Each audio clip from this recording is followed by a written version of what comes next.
I just bought a chipper to help me play scramble golf out of the trees. What's happening, Panda Nation? Peter Von Panda here. I just bought this. This is actually a custom club. It's a little bit of a Frankenstein model. I don't know that anyone else has anything exactly like this, but for me, this could absolutely be a game changer for me. One of the things that happens to me a lot is that I hit into the trees, and usually around here in the Midwest, the trees are pretty full. I can't shoot out of the trees. There's no way to carry them. I'll have trees behind me, those types of things. The only shot I have really are kind of these low driving stinger shots to get out of the trees back onto the fairway. Sometimes from where I'm at, I even have a shot at the green, but it requires the shot to stay 10 yards or lower and just kind of be a rifle bullet through the trees. And that's actually a really tough shot. And in the past, what I've done is I've taken my 3 hybrid and I have choked down on it, de-lofted it, and then try to use a putting stroke to get the ball out. Now, that has caused a couple problems in the past. Sometimes I can get a hold of it and it'll give me the shot that I'm looking for. Many times what happens is when you're choked down that much, you just don't have enough swing weight and the head feels really light and it gets bound up on the grass, on the rough, and you end up kind of shanking it or chunking it or hitting it fat or whatever it might be. And sometimes I've taken something like my 5-iron and de-lofted that and tried to use it too. Same issue, you know, not enough club head weight. You can't get enough speed. Sometimes there's just too much loft to hit them out. And I thought, well, if I'm going to have enough shots like this and only have a 50% success rate with the clubs I have, why not look for an ideal club? So I thought about what that would be, and then I went out searching for it. And here's what I wanted. I wanted something with like a 2 hybrid, 3 hybrid loft. I wanted the big head. I wanted a ton of weight down there, so I have a swing weight of like D5 through D10 probably. I want a short putter shaft, 33, 34 inches. I want a very vertical lie angle, 70 degrees, kind of like a putter. I want a big grip and then alignment aids on it, so that's what I wanted. No one really makes anything like that until I found a website called Thomas Golf, and they make traditional golf clubs, but they will also make golf clubs to your specs, kind of Frankensteining a bunch of pieces together, and that's what this little bad boy is. And I just got it. It takes a little while because it's a custom club, and I am actually pretty excited about it. Thomas Golf, I had never heard of before. They have actually been around a while. You can buy a lot of the traditional clubs used on eBay, so I was kind of surprised about this. And this is their hybrid head. What's really interesting about this is it kind of looks like a standard hybrid. It's got this gray pearl paint job on it. It actually looks like automotive paint.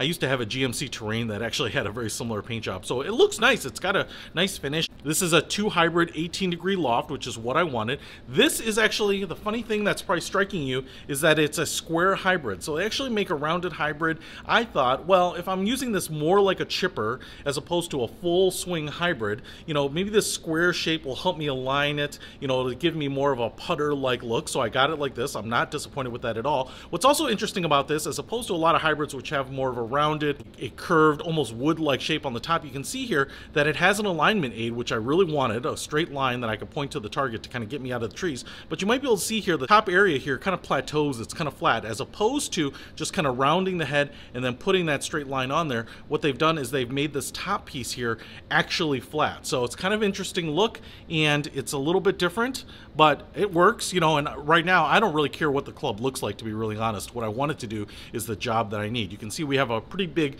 face here.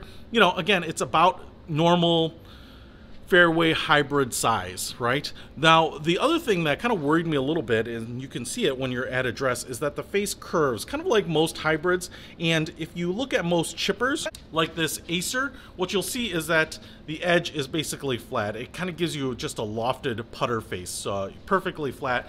And I kind of thought I want that, but if you're swinging this at, you know, a moderate swing speed, you probably want that curved face in case your opener closed just a little bit to be a little bit forgiving. But that was probably a trade-off to be able to use a hybrid head now. Now, the problem with this is that hybrids have a lie angle because they assume you are taking a full golf swing with these bad boys, and I didn't want that. Now, they will adjust that for you, but the way they do it is that they have this little chipper hosel that looks like it fits into the standard hosel. So you can see that we have a much shallower lie angle on the hybrid, but what they do is they put this little adapter here, in the shaft I think fits into this adapter to give it more of that vertical lie angle. So what it does is it looks a little funny. It probably adds a little weight to the hosel. You know, there's always a lot of weight in the hosel to begin with, but that's how they do it. I actually wasn't sure if they maybe bent the existing hosel up to do the kind of the custom fit like that, but this is the way they do it. And again, if it works, then I am totally happy with it, but it does look a little funny. We get a steel shaft right here, and we also get the Thomas Golf grip, which looks just like a Karma grip. You can actually select from a few different types of grips. I picked up the largest one because, again, I want to have, you know, a fairly light grip on it. So I really like this. Now, I will tell you that as I set up with it, I think it feels great. It looks perfect. I think this is exactly what I'm going to need to kind of rifle shots out of the trees and back into the fairway or even towards the green. My hope is that I could get a good 50, 60 yards out of this. Maybe even when you crank it a little bit and really keep control, you can kind of punch it out 100 yards. That would also be awesome, you know, because sometimes those recovery shots can lead to just a little bit of an up and down and get back to par.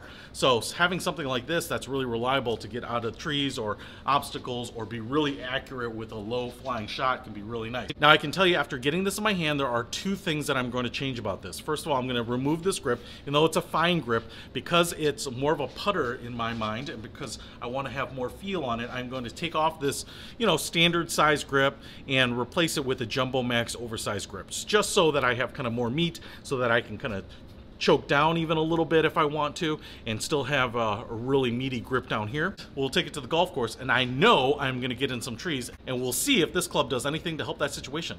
Let's try it out.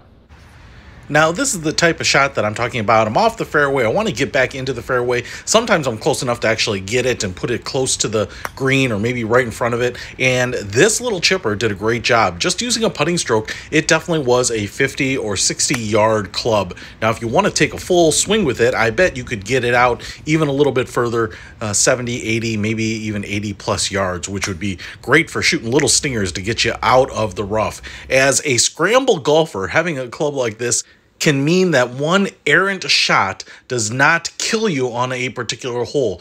With a recovery shot back to the middle, chip back to the middle, and a chip to the green, you can be playing bogey golf once again. So don't let big trees scare you. You might be able to get out of them. I'll put a link to the Thomas Golf website in the description below. Peter Von Panda, out.